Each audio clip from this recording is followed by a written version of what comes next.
السلام علیکم پاکستان، میں ہوں Maliha Hashmi, welcome to my YouTube channel.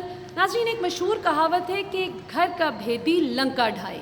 کچھ ایسی ہی صورتحال عمران خان صاحب کی موجودہ کابینہ کی بھی ہے کہ جس میں چند لوگ عمران خان صاحب کی جو تبدیلی کی چھتری ہے اس کے تلے بیٹھ کر عمران خان کی 23-24 سال کی انتھک محنت اور عوام کے لیے جو انہوں نے ایک جینوئن اسٹرگل کی ہے اس کے ثمر پا رہے ہیں۔ لیکن بدقسمتی کی بات یہ کہ پچھلے 2 سال میں حکومت میں ہوتے ہوئے بھی انہوں نے ایک ٹکے کی کنٹریبیوشن نہیں کی۔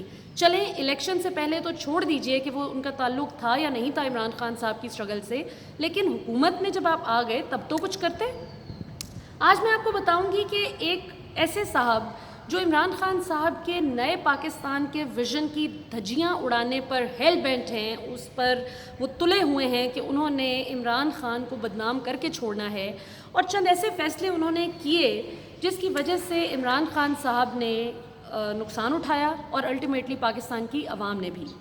بات میں کر رہی ہوں ناظرین ایک ایسے صاحب کی کہ جو نواز شریف صاحب اور شہباز شریف صاحب دونوں کے نوازے گئے ان کے دور میں، جن کو پاور سیکٹر میں لائے ہی شہباز شریف صاحب اور ان کے بیٹے سلیمان شہباز صاحب ایز پر PMLN سورسز۔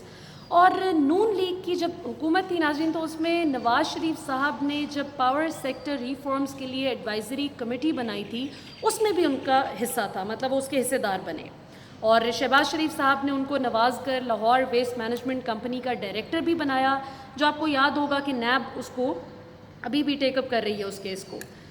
اور ایک آپ کو یاد ہوگا 2013 میں جب اسحاق ڈار صاحب آئے، نون لیگ کی حکومت آئی اور فائنانس منسٹر بن کر اسحاق ڈار صاحب آئے، تو انہوں نے آتے ساتھ 480 ارب روپے کی IPP پیمنٹس کی تھیں IPPs کو، جو کہ ان آڈیٹڈ تھیں، جن کا کوئی آڈٹ نہیں کیا گیا تھا۔ اس میں بھی ان جناب کا حصہ تھا، یہ نیگوسیشن ٹیم کا حصہ تھے، ان کی یہ خواہش تھی کہ یہ ہو جائے، IPPs کو مل جائیں 480 ارب روپے۔ ناظرین، میں بات کر رہی ہوں ندیم بابر صاحب کی، جو اس وقت عمران خان صاحب کے پیٹرولیم کے معاون خصوصی ہیں، اور مجھے نہیں ابھی تک سمجھ آیا کہ ان کا مینڈیٹ کیا ہے، اور اگر وہ اپنے مینڈیٹ کے بارے میں کلیئر ہیں تو عوام اب تک کیوں کلیئر نہیں ہو سکی کہ وہ کر کیا رہے ہیں۔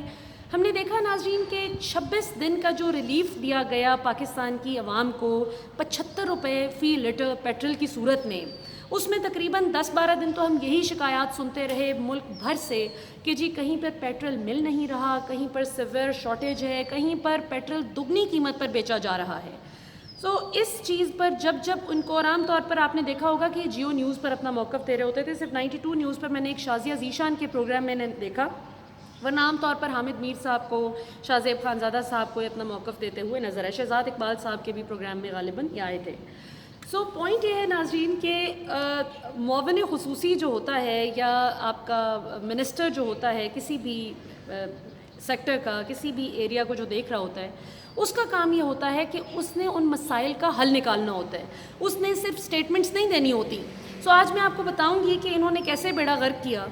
سب سے پہلے تو ہم پیچھے چلے جاتے ہیں مارچ کے آخری ہفتے میں ناظرین، یہ ایک میں کلیریفیکیشن آپ کو دیتی جاؤں اس بات کے کرنے سے پہلے کہ ایک انڈرسٹینڈنگ ہوتی ہے لے مین کی، ایک عام آدمی کی، جو میری آپ کی ہو سکتی ہے کسی بھی ٹیکنیکل سبجیکٹ پر، ایک ہوتی ہے جو ٹیکنیکل ایکسپرٹ ہوتا ہے کسی چیز کا، کسی کی خاص ایکسپرٹیز ہوتی ہے کسی ایریا میں، اس کو بہت اچھی طرح سے اتار چڑھاؤ سمجھ آ رہا ہوتا ہے کہ کب شارٹیج آنے والی ہے اور کب سرپلس میں جانے والی ہے کوئی چیز۔ ان کو اچھی طرح پتہ تھا کہ پیٹرول کا جو آئل کرائسس ہے یہ it's in the order, it's in the making, یہ آنے والا ہے۔ پوری دنیا اس وقت تیاری کر رہی تھی کہ چونکہ یہ پرائس کریش کر رہی ہے، کر جائے گی اور کر رہی ہے، لہٰذا فوری طور پر ہیجنگ کا بندوبست کیا جائے، اس کو جتنا ہو سکتا ہے آپ سٹاک کر سکیں، جتنا ہو سکتا ہے آئل کنٹینرز منگوائیں، کچھ بھی کریں، اس کو زیادہ سے زیادہ ذخیرہ کریں تاکہ کل کو جب قیمتیں بڑھتی ہیں تو آپ مناسب قیمت پر عوام کو ریلیف دے سکیں۔ اس وقت ان جناب نے سستی ترین امپورٹ پر پابندی لگا دی، سستی ترین امپورٹ تھی، مطلب وہ آپ سوچیں کہ مفتی مل جانی تھی جیسے، وہ ایک ویسا حساب تھا۔ انہوں نے، ان کی منسٹری، پیٹرولیم منسٹری نے 25 اور 30 مارچ کو لیٹر نکال کر آئل مارکیٹنگ کمپنیز کو، آئل مینجمنٹ کمپنیز کو منع کر دیا کہ آپ امپورٹ نہیں کر سکتے۔ پورے ملک میں پابندی لگ گئی آئل کمپنیز پر۔ اچھا جی، اب امپورٹ پر تو آپ نے پابندی لگا دی، ہیجنگ کی بھی آپ نے فیسلٹی اویل نہیں کی جو کہ بہت سے ممالک نے کی. اب اس پر یہ بڑی بودی سی ایک وہ دیتے ہیں جسٹیفیکیشن کی جی ہمارے پاس جگہ نہیں تھی, بس کر دیں, جگہ ہمارے پاس بہت ہوتی ہے, where there's a will there's a way. ہر وقت بہانے نہ تراشا کریں, کام کا سوچا کریں کہ عوام کو کیسے ریلیف مل سکتا ہے. اچھا ناظرین, اس کے بعد جو سب سے بڑی اس وقت پاکستان کی عوام کو جو سب سے زیادہ شکوہ ہے ندیم بابر صاحب سے, وہ یہ نہیں ہے کہ ایک دم سے 25 روپے کیوں بڑھ گیا. وہ تو ٹھیک ہے اگر عالمی سطح پر بڑا ہے وہ ٹھیک ہے, آپ ریونیو شارٹ فال کی بھی جو بات کرتے ہیں شاید پاکستان کی عوام آپ کی بات مان لیتی, لیکن آپ نے جو پچھلے کئی ہفتوں سے پاکستان کی عوام کو ذلیل اور خوار کر کے رکھ دیا ہے, وہ بیچارے پیٹرول سٹیشنز پہ لائنز پہ کھڑے ہو کے بڑے شہروں سے, پنجاب سے, اسلام آباد میں مجھے ایسی شکایت نہیں ملی لیکن پنجاب کے تمام بڑے شہروں سے شکایت آئی کہ 500 روپے سے زیادہ کا فیول نہیں ڈالا جا رہا. پیٹرول پمپ والے منع کر رہے ہیں کہ ہم 500 سے زیادہ آپ کو نہیں دیں گے فیول. پھر چھوٹے قصبوں, گاؤں اور چھوٹے شہروں سے یہ شکایت آئی کہ 200 روپے سے زیادہ پیٹرول نہیں مل رہا, اور بائک والوں کو تو بیچاروں کو 50 روپے سے زیادہ نہیں دے رہے تھے. سستا جو تھا تو تکلیف ہو رہی تھی بیچتے ہوئے. کچھ پیٹرول پمپس ایسے تھے کہ جو 75 روپے فی لیٹر, باوجود اس کے کہ اناؤنس ہو چکی تھی قیمت حکومت کی جانب سے, لیکن اس کو کتنے میں دے رہے تھے, 150 روپے فی لیٹر, 140 روپے فی لیٹر, 120 روپے فی لیٹر, اور کوئی پوچھنے بلانے والا نہیں تھا. اس پر بھی ندیم بابر صاحب کمال تجاہل عارفانہ سے کام لیتے ہوئے کہتے تھے کہ اچھا یہ ہو رہے, ہم ان کو کیفر کردار تک پہنچائیں گے. عمر ایوب صاحب بھی یہی کہتے تھے کہ اچھا ہم ان کو ضرور جو ہے کیفر کردار تک پہنچائیں گے. اور عمر ایوب صاحب تو ناظرین, میں ابھی ان کا ٹویٹ دیکھ رہی تھی رات کو کہ انہوں نے کہا جی کہ 116 روپے پر تھا فی لیٹر پیٹرول جنوری میں, تو ابھی 100 پہ آ گیا ہے. تو یہ کوئی اتنا مطلب کہ اتنی بھی بات نہیں ہے کہ آپ یاد رکھیں کہ 75 پہ ہی نہیں تھا ہمیشہ سے, یہ 116 پہ تھا. یہ مان لیا کہ بہت تھوڑی قیمت پر بہت زیادہ دیر انٹرنیشنلی بھی سسٹین نہیں کر سکتا, ہم مانتے ہیں, لیکن آپ اس کو تھوڑا تھوڑا کر کے بڑھاتے نا. تھوڑی کوئی حکومت آپ کی کابینہ میں کوئی ڈسکشن ہوتی, کوئی سبسڈی دے دیتے, آپ کچھ کرتے کہ پاکستان کی عوام پہ تو نا اس کا بوجھ پڑتا. اب مسئلہ یہاں پر سب سے بڑا ناظرین یہ ہے کہ ندیم بابر صاحب کی اپنی جو کمپنی اورینٹ پاور ہے وہ خود سوئی ندرن گیس پائپ لائنز لمیٹڈ کی سب سے بڑی ڈیفالٹر ہے, سب سے بڑی ڈیفالٹر ہے وہ پاکستان میں. جس شخص کی اپنی کمپنی ڈیفالٹر ہے سب سے بڑی, آپ نے اس کو اپنا مطلب ایڈوائزر لگا دیا.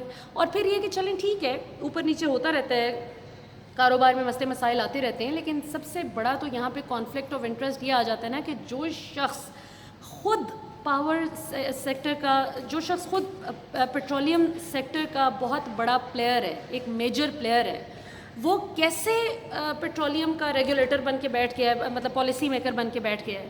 اور یہی مسئلہ ہم نے پاکستان انجینئرنگ کاؤنسل میں بھی دیکھا کہ جس کے ماشاءاللہ جو ہیڈ ہیں وہ خود ٹویوٹا کے اسپیئر پارٹس کے وینڈر ہیں. تو جہاں پر بھی ناظرین کانفلکٹ آف انٹرسٹ آئے گا وہاں پر عوام چیخے گی, وہاں پر عوام کو تکلیف پہنچے گی. کیوں؟ کیونکہ بزنس ٹائکونز, یہ جو مافیا ہے, اور بالکل صحیح لفظ ہے, مافیا کے علاوہ ان کے لیے کوئی اور لفظ نہیں ہے, اس مافیا کے انٹرسٹ کو پروٹیکٹ کرے گا جب انہی کا بندہ آ کے بیٹھ جائے گا حکومت میں. وہ پاکستان کی عوام کا نہیں سوچے گا. اس وقت یعنی یہ کہنا بہت آسان ہے کہ جی 112 روپے فی لیٹر 112% پوری دنیا میں پر لیٹر قیمتوں میں اضافہ ہو گیا ہے انٹرنیشنلی, لہٰذا ہم نے تو صرف 23% کیا ہے تو عوام اس کو برداشت کرے. آپ ریونیو شارٹ فال کسی اور طریقے سے بھی پورا کر سکتے تھے, یہ بہت زیادتی ہے. پیٹرول ایک ایسی چیز ہے, مطلب آٹا, چینی, گھی, آپ کی دالیں, آپ پیٹرول, یہ تو وہ چیزیں ہیں کہ جس کی وجہ سے لوگوں کا زندگی کا پہیہ چل رہا ہوتا ہے. اب حالات تو دیکھیں لوگوں کے, نوکریوں سے لوگ نکل گئے ہیں, مطلب برے حالات ہیں معیشت کے. ہم بالکل سمجھتے ہیں کہ یہ کووڈ کرائسس ہے اور یہ پوری دنیا میں آیا ہے. اس میں نہ عمران خان صاحب کا قصور ہے, نہ کسی بھی وزیر مشیر کا قصور ہے کہ کووڈ کرائسس کیوں آ گئے, پوری دنیا میں آیا ہے. لیکن آپ اس کرائسس سے نمٹتی ہوئی عوام کی زندگی بہتر بنانے کی بجائے آپ اجیرن کر رہے ہیں, کمال نہیں ہوگی. اس چیز پر ناظرین بڑی مطلب ایک تکلیف دہ بات ہے. اور پھر یہ کہ یہ ہیں نون لیگ کے سگے, یہ ندیم بابر صاحب جو ہیں یہ تو نون لیگ کا ہی ایجنڈا فالو کر رہے ہیں. مطلب نون لیگ کے لیے اس سے زیادہ آئیڈیل سچویشن کیا ہوگی کہ عمران خان کی کابینہ میں بیٹھ کے لوگ اتنی گھٹیا پالیسیز بنائیں کہ عمران خان کو الٹیمیٹلی گالم گلوچ ہو اور لوگ اتنے تنگ آ جائیں کہ وہ کہیں کہ بھئی اس سے تو بہتر نواز شریف اور زرداری ہی تھے. تو یہ تو عمران خان کی کابینہ میں بیٹھ کے وہی مقصد پورا کر رہے ہیں جو کہ نواز شریف اور شہباز شریف اور زرداری صاحب پریسائزلی چاہتے ہیں. اچھا پھر یہ ایک بات کرتے ہیں کہ جی جس وقت یہ آپ کو پتہ ہے پورا بحران آیا تھا اس وقت یہ کہتے تھے کہ ہم لوکل آئل ریفائنریز کو پروٹیکٹ کر رہے ہیں, اس لیے ہم امپورٹ کی اجازت نہیں دے رہے کہ لوکل آئل ریفائنریز ہماری بچ جائیں, ان کا کاروبار بہتر ہو سکے. بڑی اچھی بات ہے, بڑی اچھی سوچ ہے, لیکن جس وقت اس کی بھی تحقیق کی گئی تو بدقسمتی کی بات آپ دیکھیں اس ملک کے ساتھ شاید ہی کوئی سنسیئر ہو, آپ حالت دیکھیں کہ پیٹرولیم منسٹری کے اپنے سیکریٹری صاحب اور دیگر بیوروکریٹس جو کہ پیٹرولیم منسٹری میں سرو کر رہے ہیں اس وقت, ملازم ہیں, حکومت کا حصہ ہیں, مطلب آپ کہیں کہ جنہوں نے عوام کے انٹرسٹ کو پروٹیکٹ کرنے کا اوتھ لیا ہوا ہے, وہ خیر سے سیلریز لے رہے ہیں ان لوکل ریفائنریز سے, وہ ان لوکل ریفائنریز کے خود شیئر ہولڈرز ہیں. اس لیے کوئی ڈائریکٹر بنا بیٹھا ہے, کوئی اس کا ویسے شیئر ہولڈر ہے, کسی کو ویسے ہاتھ میں پیسے دے دیتے ہیں کہ چلو بھئی ہماری مرضی کے فیصلے کرتے رہو. اس لیے سستی ترین امپورٹ پر پابندی لگا کر پاکستان کی عوام کو تکلیف میں مبتلا کیا گیا. یہ وہ وقت تھا, مارچ کا اینڈ, وہ آئیڈیل ٹائم تھا جس میں پوری دنیا ہیجنگ کر رہی تھی کہ بھئی اتنا سستا آپ کو یاد ہے آئل مارکیٹ کریش کر گئی تھی, تو مارچ اپریل کا وہ ٹائم تھا کہ جس میں پوری دنیا نے ہیجنگ کی. ساری دنیا کو پتہ تھا کہ یہ بہت انریزنیبل, بہت ان ریئلسٹک بات ہے کہ اتنی دیر اتنی لو پرائس پہ ٹکی رہے. کسی بھی کموڈٹی کی پرائس بہت کم قیمت پر ہمیشہ نہیں ٹک سکتی, وہ فلکچویشن آتی ہے. سو اس فلکچویشن کی تیاری کے لیے پوری دنیا نے ہیجنگ کی, اور علی زیدی صاحب نے اس کو کیبنٹ میں شیئر بھی کیا, دیگر لوگوں نے بھی اس پر آواز اٹھائی, پر ہمیں میڈیا پر کیا پتہ چلتا رہا بقول یہ جو ندیم بابر صاحب اور یہ عمر ایوب صاحب بھی, کہ ہماری ایک خاص وہ ہے, ہم صرف ایک خاص لمٹ تک ہیج کر سکتے ہیں, ہمارے پاس اسپیس ہی نہیں ہے اتنی. یہ حکومتی ظاہر ہے, اب میں جو دیگر ایم این ایز وغیرہ آتے ہیں جو میڈیا ریپرزینٹیٹیوز ہیں پی ٹی آئی کے, میں ان کو اس لیے نہیں مورد الزام ٹھہراتی کہ ان کا یہ سبجیکٹ نہیں ہے. اب یہ ساری باتیں مجھے کبھی نہ پتہ ہوتی اگر میں اوگرا میں بات نہ کرتی, اگر اوگرا کے ساتھ ساتھ مجھے پیٹرولیم منسٹری سے خود یہ ساری انفارمیشن نہ ملتی, اگر مجھے آئل مارکیٹنگ کمپنیز, یہ آئل کمپنیز جو I was about to name a company, اگر مجھے چند کمپنیز سے میرے سورسز نہ یہ ساری انفارمیشن دیتے مجھے کبھی نہ پتہ چلتا. سو اوگرا کی ریکمنڈیشن کے بغیر یہ کیسے ہو سکتا ہے کہ پیٹرولیم منسٹری خود بخود یہ فیصلہ کر لے اور پھر فائنانس منسٹری اس کو راتوں رات امپلیمنٹ کرا دے؟ یہ بہت بڑا ظلم ہے, یہ بڑی زیادتی ہے. اس کو ہمیں نہ بتایا جائے کہ دنیا میں کتنا ہو گیا, کہ جی بھارت کا 180 روپے فی لیٹر ہے, اور جو کہ شہباز گل صاحب کی کل کی ٹویٹ تھی کہ جی 180 روپے فی لیٹر بھارت میں ہے, اور چائنا میں 137 روپے فی لیٹر ہے, اور بنگلہ دیش میں 174 روپے فی لیٹر ہے. تو پاکستان میں اگر 100 روپے فی لیٹر ہو گیا تو کوئی ایسا مسئلہ نہیں ہے. یہ مسئلہ عمر ایوب صاحب کی بھی جو کل کی ٹویٹ تھی نا کہ اس سے ہم جنوری میں تو 116 روپے فی لیٹر بھی تھا اور اب 100 روپے فی لیٹر ہے, مطلب آپ یہ بتا رہے ہیں کہ چند ماہ پہلے تو اس سے بھی 16 روپے اوپر تھا اور آپ لوگ ٹھیک تھے, اور ابھی آپ لوگ کہہ رہے ہیں یہ بات نہیں ہے. جنوری میں اس قسم کا کرائسس نہیں تھا. جنوری میں کووڈ کرائسس کی وجہ سے بہت سے لوگوں کی نوکریاں نہیں گئی تھیں, لوگوں کی قوت خرید جنوری میں اب کی نسبت بہت بہتر تھی. تو یہ نہ بتایا جائے کہ 6 ماہ پہلے کیا حالات تھے, 6 ماہ پہلے لوگوں کی زندگیاں ہی اور طرح سے تھیں. سو اس کو حکومت کو دیکھنے کی ضرورت ہے, اور عمران خان صاحب کو سیریسلی فیصلہ کرنے کی ضرورت ہے کہ یہ رزاق داؤد اور یہ ندیم بابر جو بیٹھے ہی بزنس ٹائکونز میں نہیں, میں بزنس مافیا کہوں گی, جو بیٹھے مافیا کے انٹرسٹ کو پروٹیکٹ کرنے کے لیے, جو پاکستان کی عوام کو چونا لگا رہے ہیں, لگائیں گے, اور اینڈ پہ نام کس کا آئے گا؟ وزیر اعظم پاکستان عمران خان صاحب. اور ندیم بابر صاحب کا تو میں نے آپ کو بتا دیا ہے کہ ان کو تو پاور سیکٹر میں لائے ہی شہباز شریف صاحب اور سلیمان شہباز ہیں. ان کو تو شہباز شریف صاحب نے مطلب نوازا بھی, لاہور ویسٹ مینجمنٹ کمپنی کا ڈائریکٹر لگا دیا, اور نواز شریف صاحب نے بھی پاور سیکٹر ریفارمز کی جو ایڈوائزری کمیٹی بنائی اس کا حصہ بنایا.